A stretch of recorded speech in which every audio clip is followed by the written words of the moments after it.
Buenos días, tardes a todos. Muchas gracias por la invitación a Fotegal, especialmente al país anfitrión y al doctor Murillo. Tengo dos retos. El primero, esa es una conversación que normalmente hago en 1 hora, reto hacerla en 20 minutos. Y dos, con el cierre, de verdad lograr el interés y que sea la primera, esperamos, de muchas conversaciones. Un gusto, mi nombre es Lisa Niño. Hago parte del equipo de soluciones digitales para Citibank en Latinoamérica. Eso significa una presencia en 19 países y donde bajo mi rol, que básicamente es de integración con clientes y mercado, es estar muy de cerca a las entidades de gobierno, bancos centrales, corporaciones, asociaciones de bancos y fintech, un poco para entender qué está en ese espectro de transformación de los servicios financieros, entender qué está pasando, cómo está pasando, trayendo esta perspectiva internacional, porque somos un banco global con presencia en más de 95 países, y en esto la rueda no hay que inventarla, ¿no? Siempre lo mejor es poder traer qué estamos encontrando en otros países donde tal vez muchas conversaciones van más avanzadas y cómo podemos adaptarlo a la realidad de cada una de las geografías y cómo podemos ayudar entonces en esta evolución y capitalización de lo que está pasando en cuanto a la transformación digital y las necesidades. Entonces, bueno, un gusto poder estar con ustedes hoy. Vamos a avanzar acá. El objetivo es cubrir 3 temas a medida que el tiempo nos dé. Primero, poder entender esa exposición actual y el contexto. 2, pasar a entender marcos para mitigar riesgos y fraudes en la tesorería. Y 3, entender algunas soluciones que pueden ayudar a robustecer esta seguridad en el entorno en el que estamos. Sin duda, y me encantó oír ayer primero la ponencia y después el conversatorio sobre el tesoro digital, porque creo que ya la conciencia que estamos en una economía cada vez más digital, que no tiene vuelta atrás, es una realidad. Es una realidad donde sin duda estamos en una hiperconectividad sin precedentes. Esto significa que en cuestión de segundos tenemos interacciones de múltiples tecnologías con corporaciones, con personas, y esto incluye gobierno y entidades públicas, ¿no? Unas interacciones que gracias a la masificación del Internet, donde se está buscando que cada día más personas tengan un mayor y mejor acceso, porque esto, los estudios y muchos de las multilaterales, y sé que están acá presentes, muestran el beneficio de esta realidad y el aporte en cuanto a la inclusión, en uno de estos aspectos, la inclusión financiera, ¿no?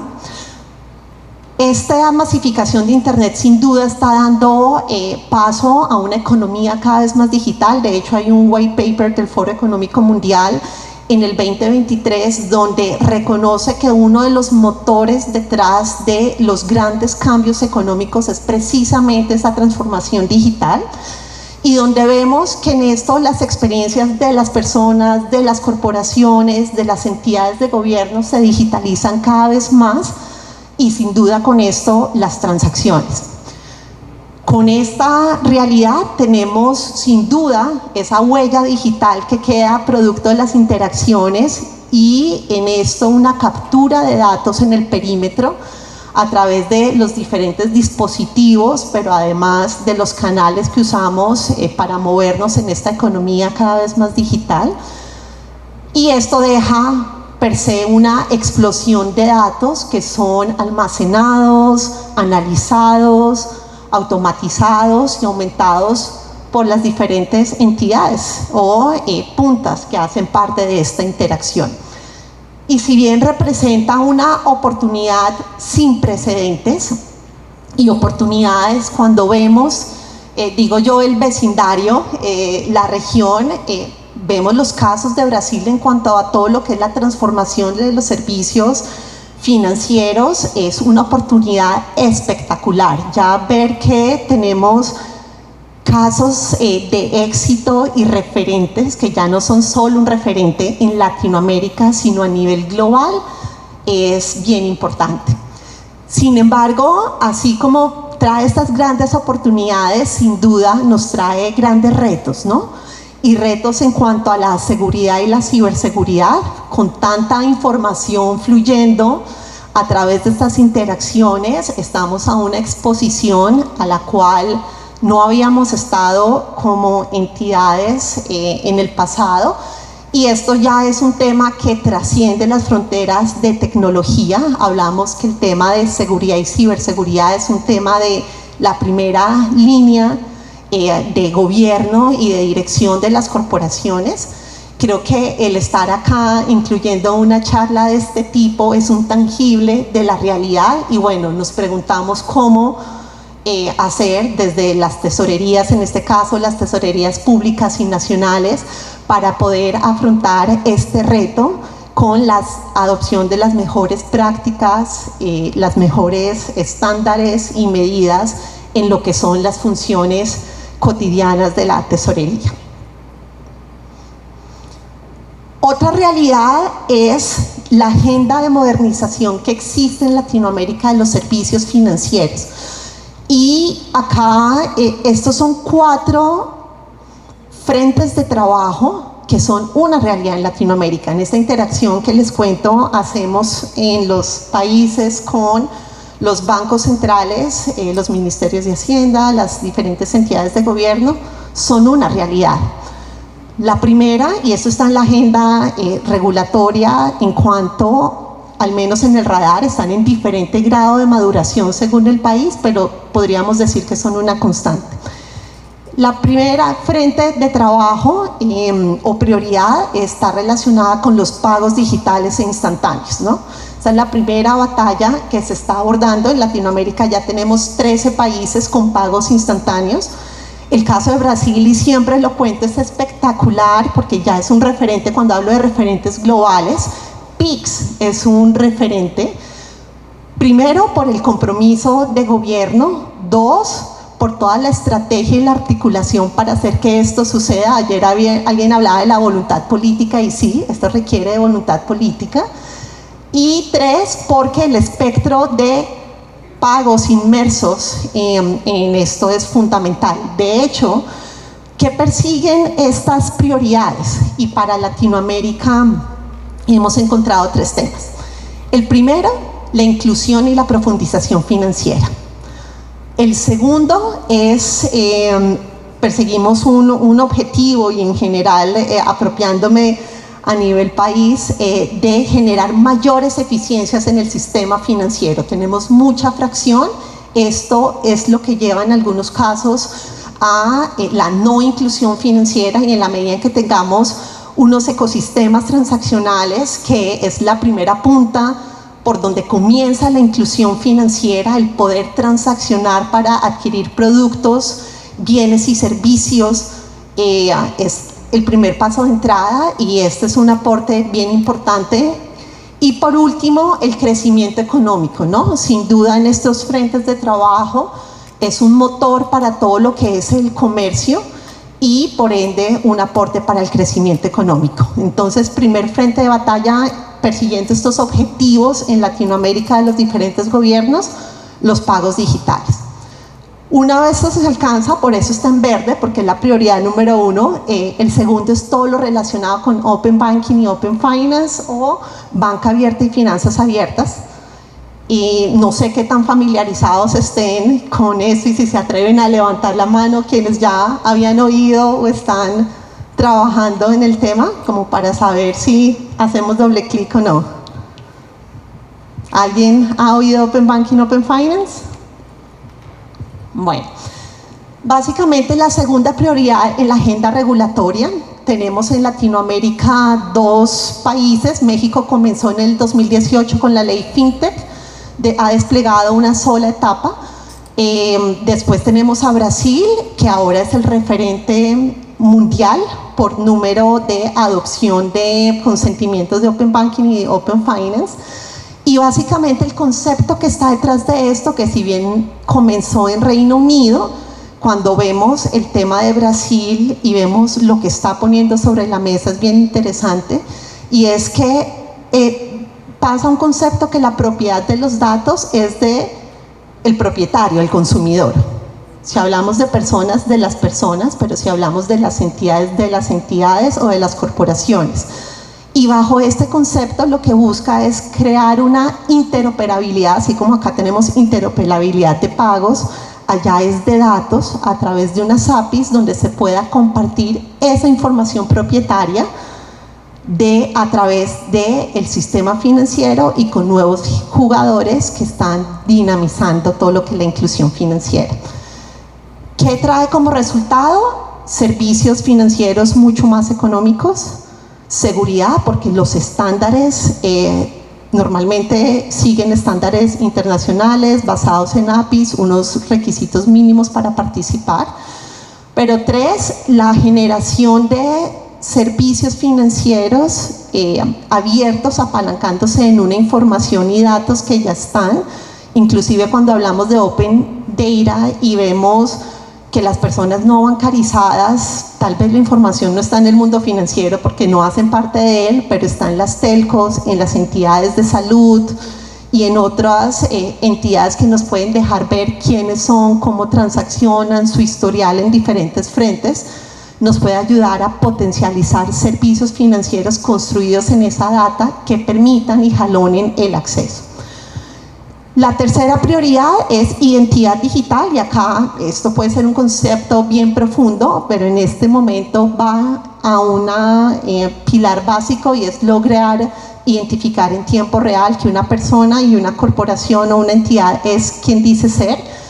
Y la cuarta prioridad, que está mucho más a nivel de proof of concept, es todo lo relacionado con activos digitales. Ayer en la charla del Tesoro Digital hablaban de una de las formas que es el Central Bank Digital Currency, que es esa moneda emitida por los bancos centrales, moneda digital pero respaldada en fiat, y donde tenemos también en la región el primer país en el mundo en salir con un Central Bank Digital Currency fue Bahamas con el Sand Dollar, después siguió Jamaica con Jamdex, y Brasil, como ya está en vivo en pagos digitales, en banca abierta y finanzas abiertas, está en el piloto de DREX, que es el Digital Real, y se espera que pronto terminen el piloto y puedan salir. Entonces, sin duda, es una realidad. Veíamos una realidad anteriormente de toda la masificación del Internet y la economía digital, pero acá también vemos una realidad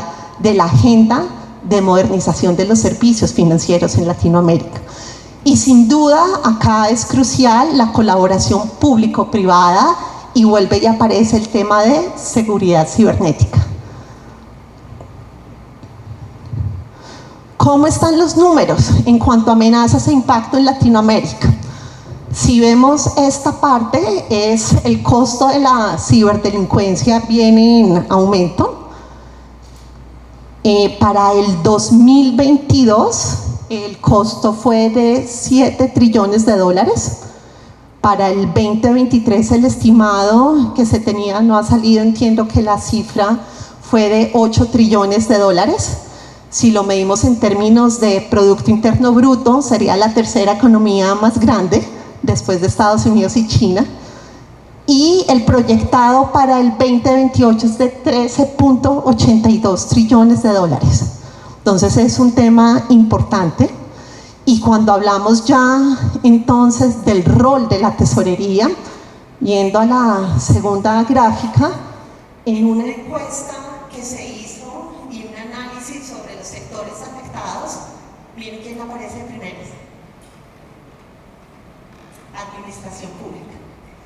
Y es que hay diferentes razones y tipos para la ciberdelincuencia, pero sin duda lo que se está buscando en uno de esos frentes es ir a activos críticos de las naciones, y en ese sentido la administración pública es uno de estos, y en la administración pública, por ende, la exposición que se tiene a nivel de las tesorerías públicas es importante.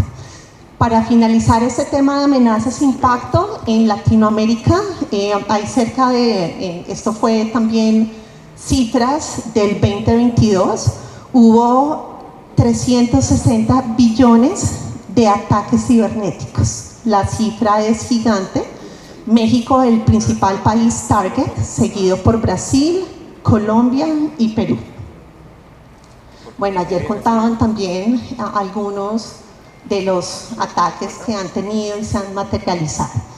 Entonces, bueno, ¿por qué hablamos esto? ¿Y por qué lo hacemos? Y es que sin duda para nosotros Citi, el robustecer la seguridad del ecosistema es fundamental. Creemos que al mejorar las prácticas de los países donde operamos y de nuestras contrapartes, sin duda todos ganamos, ¿no? Nosotros tenemos un enfoque en 3 ángulos. El primero, cuidar la seguridad cibernética. El segundo, mejores prácticas para prevención de fraude, donde pueda haber fraudes ocasionados por temas de ciberdelincuentes, pero también por otra naturaleza. Y el tercero, poder proveer seguridad en la conectividad en las plataformas, que es una de las posibles puertas de entrada. Y en la medida en que logremos robustecer todo el ecosistema, ganamos todos. De hecho, nosotros tenemos 2 Fusion Center que trabajan, siempre están prendidos, siguen el modelo que siempre están prendidos, están en diferentes geografías del mundo, uno en Singapur, otro en Nueva York. Si llegan a ir a alguna de estas ubicaciones, están bienvenidos para conocer cómo trabaja y cómo estamos apoyando la seguridad de no solamente de nuestras entidades, sino también de los países, los gobiernos y los clientes desde múltiples ángulos. Y esto porque es importante. Ayer hablaban de la limitación de recursos, ¿no? Y muchas veces es, bueno, esto suena muy sofisticado, vamos a hablar más adelante de que existen tecnologías de la nueva generación que nos pueden ayudar a subir los estándares de seguridad, pero a veces no hay plata. Y todo esto, parte de la invitación es aprovechar aquellas capacidades del perímetro de contrapartes con las que trabajen ustedes para aprovechar ya los desarrollos que existen para comenzar a robustecer los diferentes frentes. También los invitamos a revisar parte. Nosotros tenemos nuestro Cybersecurity Fusion Center, que es este centro de ciberseguridad, que constantemente estamos publicando material gratuito para que puedan mejorar sus diferentes frentes, ¿no? Cuando hablamos de robustecer la seguridad, no estamos hablando solamente de tecnología, estamos hablando de personas y estamos hablando de procesos. Y acá hablamos de procesos en específico que han mejorado, han demostrado ser mejores prácticas para la tesorería.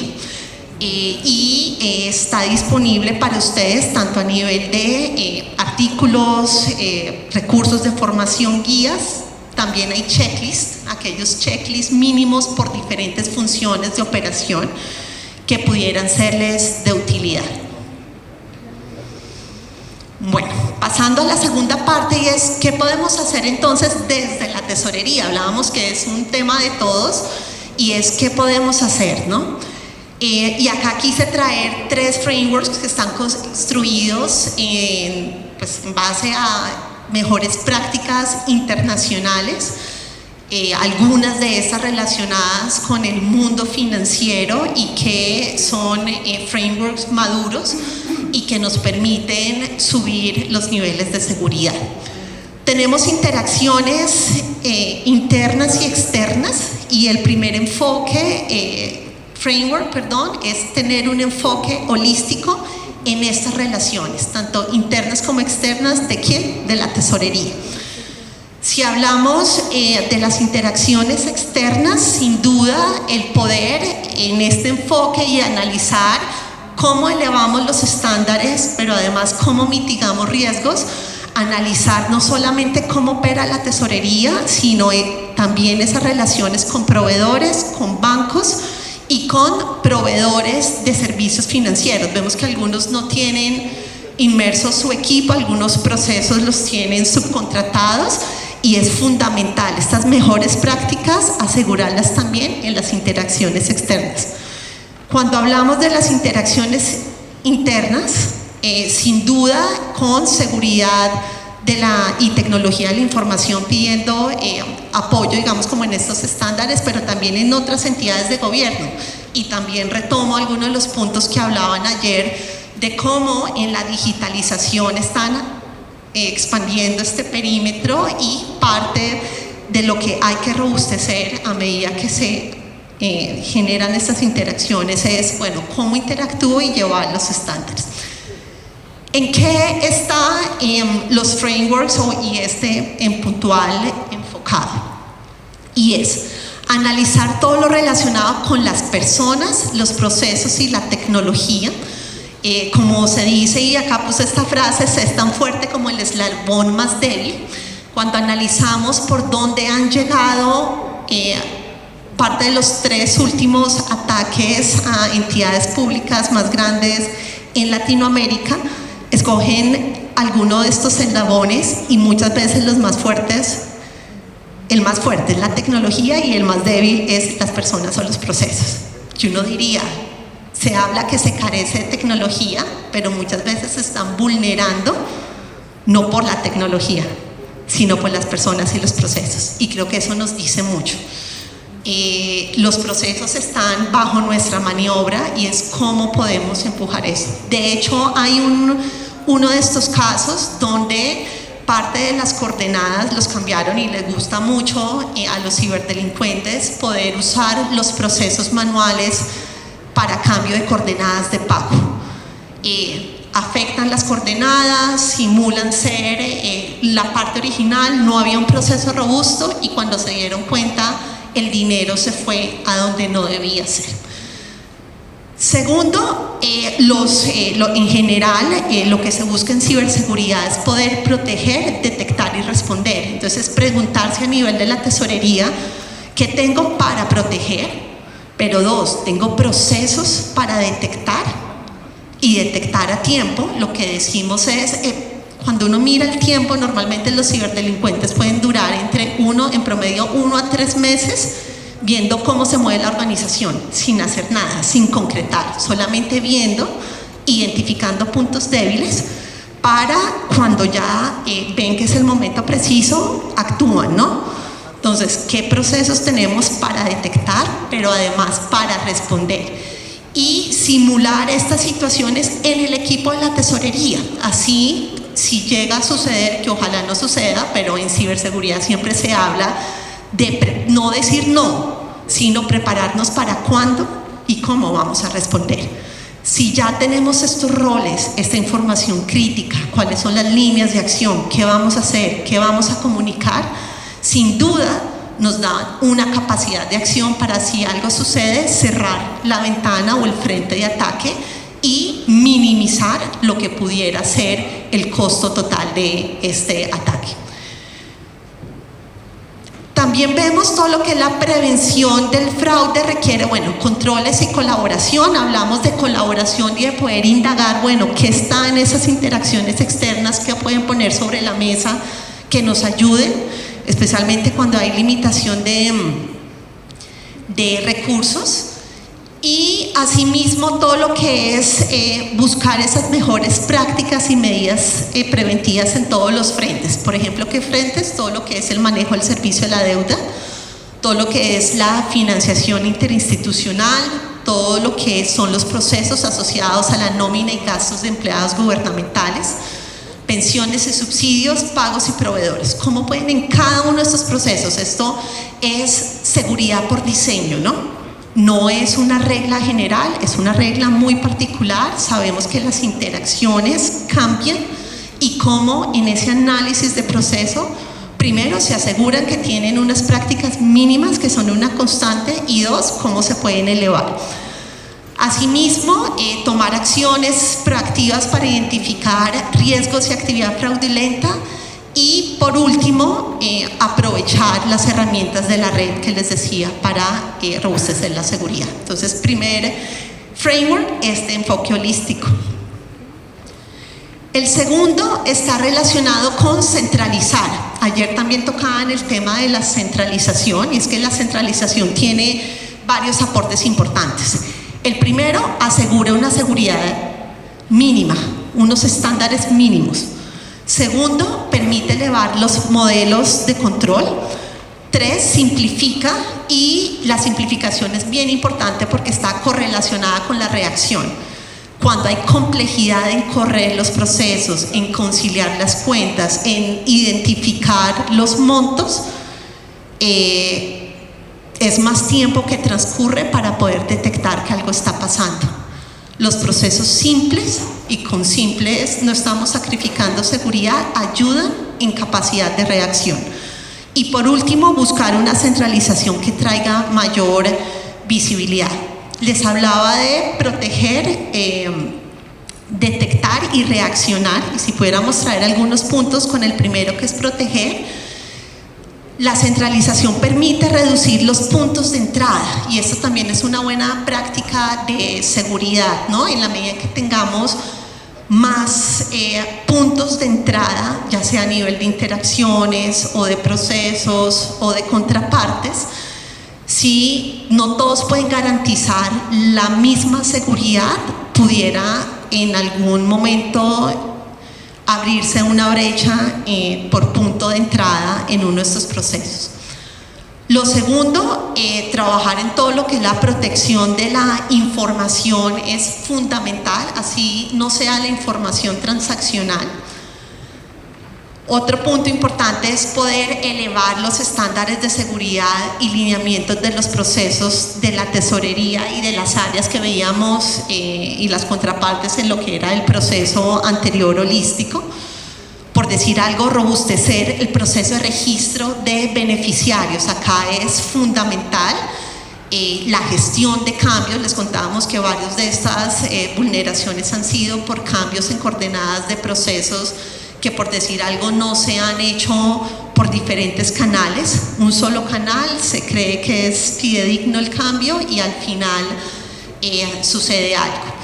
Todo lo que es segregación de funciones, siempre decimos mínimo en estos procesos, maker, checker como mínimo, pero también hay herramientas bastante útiles, y vuelvo al punto de diseño para la seguridad, y es que tenemos sobre la mesa soluciones que les permiten a ustedes no solamente limitar el acceso a las personas, qué pueden hacer, hasta cuánto pueden hacer, cómo pueden hacer, de qué cuenta, no dejen las parametrizaciones generales, tipifiquen muy bien y limiten lo que se puede hacer.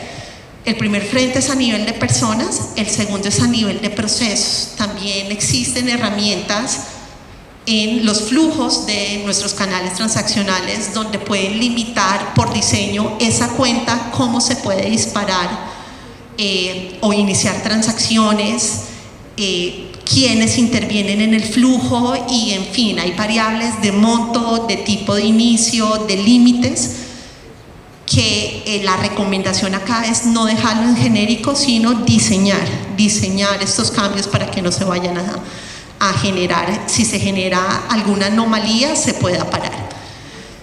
Controles y alertas es fundamental, también es seguridad que se tiene inmersa, y esto prende la capacidad de reacción. Se generan push notification de ustedes definen los límites, y si algo es atípico, genera la alerta y permite detectar cualquier información. Asimismo, en las mejores prácticas de control y alertas también está todo lo que son la reconciliación intradía, y acá comenzamos a ligar con, alguien contaba ayer que la experiencia de centralizar los saldos creo que le llevaba la jornada de toda la mañana, ¿no? Y cuando generamos digitalización, que es el último framework, y podemos reaccionar más en corto, esas reconciliaciones intradía son fundamentales para también ganar capacidad al detectar. Por último, aumentar la visibilidad, y acá hablamos la visibilidad en diferentes frentes de quienes pudieran monitorear o verse beneficiados o alertados de cualquier cambio importante, especialmente en los saldos. Y por último, si no es posible, cuando hablábamos de centralización, muchas veces nos encontramos cuando dicen, no, por gobierno no podemos tener todo centralizado. Una buena alternativa es al menos centralizar la gestión de riesgos operacionales ligados a las alertas y controles que se puedan generar. Entonces, tal vez las funciones de la tesorería per se no están centralizadas, pero todo lo que son estándares de procesos, esta seguridad mínima, estos controles y estas alertas, sí a un equipo que está viendo todo el tiempo riesgos operacionales. Por último, en cuanto a los frameworks, antes de pasar a la tercera parte, digitalizar. Y creo que los beneficios, me pudiera quedar hablando de la digitalización otros 20 minutos, de hecho es parte de lo que hago en mi rol, pero bueno, con las charlas de ayer creo que los beneficios de la digitalización en cuanto a ganar competitividad, eficiencia, inteligencia están clarísimos. Si hablamos de los beneficios de la digitalización en cuanto a robustecer la seguridad y prevención del fraude, sin duda en esta caja verde tenemos el primero, ¿no? La reducción de errores humanos. Sin duda, y cuando vemos los ciberdelincuentes, ellos buscan las puertas que son menos complejas y el factor humano es el menos complejo. Aquellos procesos que están 100% ligados a la discrecionalidad es un punto, digamos, de vulnerabilidad bien importante, ¿no? Si a esto sumamos el tema de ya poder generar mayores controles para que si alguien comete un error, pues no se vaya a ver impactado en una transacción. Hubo un caso en Latinoamérica, no sé si están al tanto, de una entidad de gobierno que duplicó la nómina y fue un error humano. La digitalización también ayuda a esto porque lo positivo que tiene es que se pueden generar los parámetros de gobierno o lineamientos para que simplemente no suceda o no fluya cuando algo está. Controles de duplicidad también están disponibles y a veces pues esto garantizarlo en la mente, en el proceso de las personas no es tan fácil. De hecho, y bueno, cada uno tendrá encuestas de bienestar diferentes, pero cuando los equipos sienten que se les generan estas herramientas para inclusive estar protegidos en caso de cualquier error, ayuda a aliviar temas de estrés y demás, entonces es bastante positivo. Un segundo aspecto es que en esta digitalización de los servicios transaccionales, decíamos primero poder en esta digitalización especificar todo lo que son las reglas de la entidad, ¿no? Para que por diseño los flujos transaccionales de gestión de saldos y demás sigan las directrices. El segundo, que es bien importante, es en la conciliación.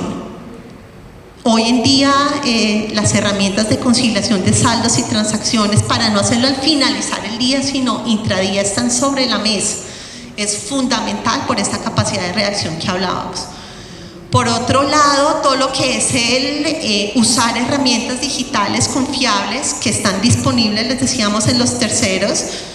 En nuestro caso, digamos, tenemos herramientas con Machine Learning e inteligencia artificial que permite identificar outliers. Cuando algo está por fuera de lo pensado, sirve como medida de protección. Entonces, en esta digitalización, sin duda, más de ganar toda la eficiencia de la que se hablaba y esa inteligencia para abordar los nuevos desafíos, nos ayuda a robustecer todo lo que es la seguridad y la ciberseguridad. Un tema importante, y acá pues evidentemente pues hablamos de lo que es nuestra experiencia, perdón que esto está, sin duda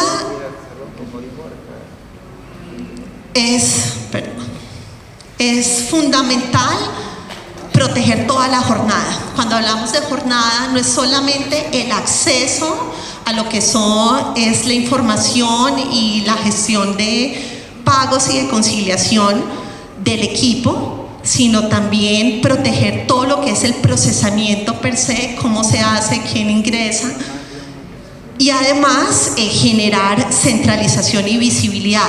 Les contaba, les traje 3 frameworks de mejores prácticas, pero cuando aterrizamos a esto, bueno, ¿y qué soluciones tienen entonces sobre la mesa para ayudar en esto? Acá hay una parrilla de más de 22 funcionalidades que les ayuda, que está basado en nuestros frameworks, para poder generar una mayor seguridad a lo largo de su jornada.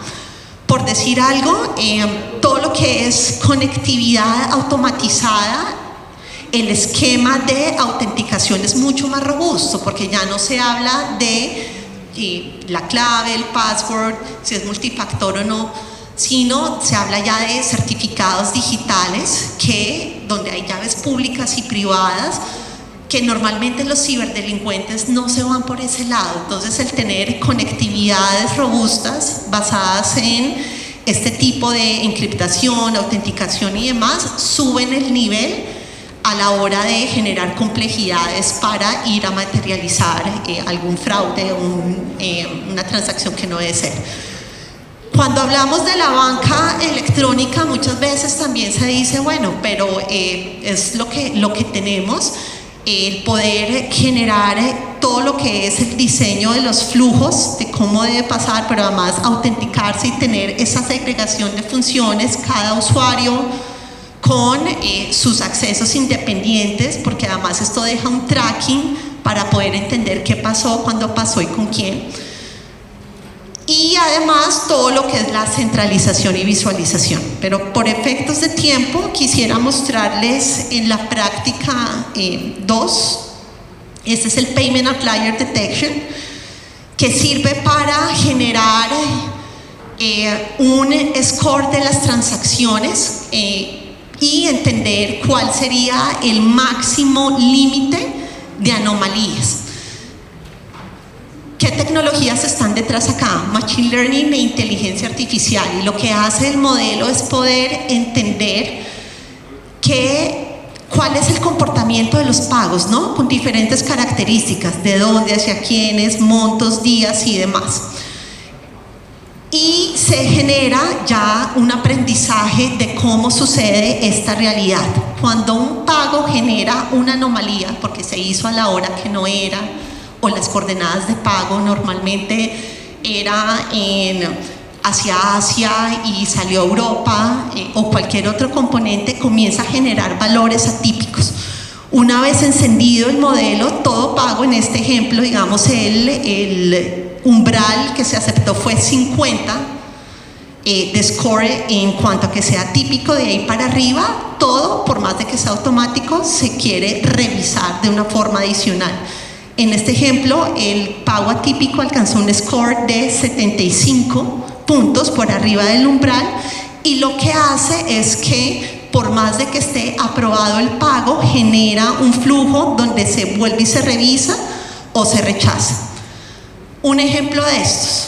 Entonces volvemos al caso de una de las entidades que se vio afectada. El punto débil era el proceso de registro de beneficiarios, la actualización. Cambiaron las coordenadas de pago simulándose en la empresa. Pasó todos los flujos de la entidad, pero en el momento de hacer el pago, la inteligencia artificial y el machine learning lograron mostrar el algoritmo que había algo atípico y paró el pago. Entonces, seguridad en diferentes frentes a disposición de tener la voluntad de comenzar a usarlo. Y la segunda es en términos eso es una detección de anomalías basadas en datos invisibles. También está soportada por Machine Learning e inteligencia artificial, y lo que hace la solución es básicamente generar una una biometría de comportamiento de la persona que interactúa con la banca electrónica. Todos, cuando hablamos de biometría, hablamos de factores: por un lado, dónde está ubicado; 2, qué dispositivo normalmente usa para acceder a los servicios, en términos de navegador, tipo de dispositivo, si es móvil o desktop, y tipos de pagos que normalmente hace. 3, una capa de atributos cognitivos y de respuesta que están muy asociados al quién, y es la velocidad con la que Juan mueve el mouse, seguramente no es la misma de Jeremías. Todos tenemos una behavior diferente que acá se captura en términos de la velocidad, los módulos por los que se mueve, normalmente su jornada cómo comienza, y esto genera ese perfil, y si algo rompe ese perfil, lo que hace es que genera unos controles dinámicos, por decir algo, una pregunta de seguridad, o notifica vía email tanto al usuario como a los security managers de hay una anomalía, genera también advertencias visuales y asimismo bloquea la jornada para que tenga que volverse a autenticar y asegurar que es quien dice ser. Entonces, 2 herramientas, una asociada al behavior y el acceso de todo lo que se puede hacer en la banca, la otra asociada a lo transaccional, con tecnologías de nueva generación sobre la mesa, que son bien valiosas cuando hay restricción de recursos y que sin duda les trae mayor seguridad, inteligencia y los protege. Este es el ejemplo, digamos, anteriormente lo veíamos mucho más agnósticos a cualquier servicio financiero y canal, acá es más relacionado con la banca electrónica, pero medidas que protegen el inicio, la autenticación, el inicio de las transacciones, la aprobación, que dan visibilidad y control y reportes de actividad. Invitarlos, como ven, somos un banco bien activo en estas conversaciones que tienen el propósito de elevar la seguridad para todos. Acá tenemos, de hecho, este es un reporte que sacamos a nivel global específico para sector público, está el QR por si lo quieren sacar, sector público en más de 95 países, y donde hay en específico en el reporte que sacamos en diciembre, hay 2 artículos relacionados con el sector público. El primero que está relacionado a todo lo que es el riesgo en el sector público, y el que está con el número 64 en cuanto al valor de la validación de cuentas de contrapartes también en el sector público para robustecer la seguridad. Nuestro grano de arena, esperamos que les sea útil, y en todo lo que podamos ayudarles en ese doble clic. Como les decíamos, somos unos interesados de entidades de gobierno, sector público, para ayudar aún si no tenemos relación, pero sabemos que el subir la seguridad nos beneficia a todos.